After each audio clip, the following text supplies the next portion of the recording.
అంటూ జెండా సభకు దండం అంటూ ముఖం చాటేసిన కేడర్ తొలి అడుగులోనే టీడీపీ జనసేనకు అసమ్మతి పిడుగు ఊదరగొట్టిన ఉమ్మడి సభకు హాజరైంది 40-50 వేల లోపే. జనం లేక ఇరుపక్షాల నేతలపై చంద్రబాబు పవన్ చిరువురులు. ప్రజలకు ఏం చేస్తారో చెప్పకుండా సీఎం జగన్ దూషించడంలో పోటాపోటీ. తొలి సభే అట్టర్ ఫ్లాప్ కావడంతో టీడీపీ జనసేన శ్రేణుల్లో నైరాశ్యం. వైఎస్ఆర్సీపీ సిద్ధం సభలు ఒకదానికి మించి మరొకటి గ్రాండ్ సక్సెస్. ఉమ్మడి తెలుగు రాష్ట్రాల చరిత్రలోనే అతిపెద్ద ప్రజాసభగా నిలిచిన రాఫ్తాడు సిద్ధం సభ. ఎన్నికల్లో మరోసారి ఫ్యాన్ ప్రభంజనానికి సంకేతంగా నిలిచిన మూడో సభ. వైఎస్ఆర్సీపీ విజయం ఖాయమని తేల్చెప్పిన డజన్కు పైగా జాతీయ మీడియా సంస్థల సర్వేలు అంటూ రహస్య జెండాతో 5 ఏళ్లుగా ముసుగులో గుద్దులాట బేరసారాల అనంతరం ప్రకటించిన టీడీపీ జనసేన పొత్తుల వ్యవహారం తొలి అడుగులోని బెడిసికొట్టింది.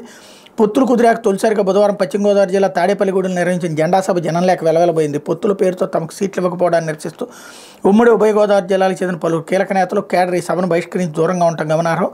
ఉమ్మడిగా నిర్వహించిన మొదటి సభకు 5-6 లక్షల మంది తరలి వస్తారని రెండు పార్టీల అగ్రనేతలు ఎంతో నమ్మకం పెట్టుకోగా 40,000 నుంచి 50,000 మంది లోపే హాజరైనట్టు రాజకీయ పరిచయలకు అంచనా వేస్తున్నారు. జనం లేక సభా ప్రాంగణం కళతప్పడంతో ఇరుపక్షాల నేతలపై చంద్రబాబు పవన్ కళ్యాణ్ చిరుబూరులాడారు.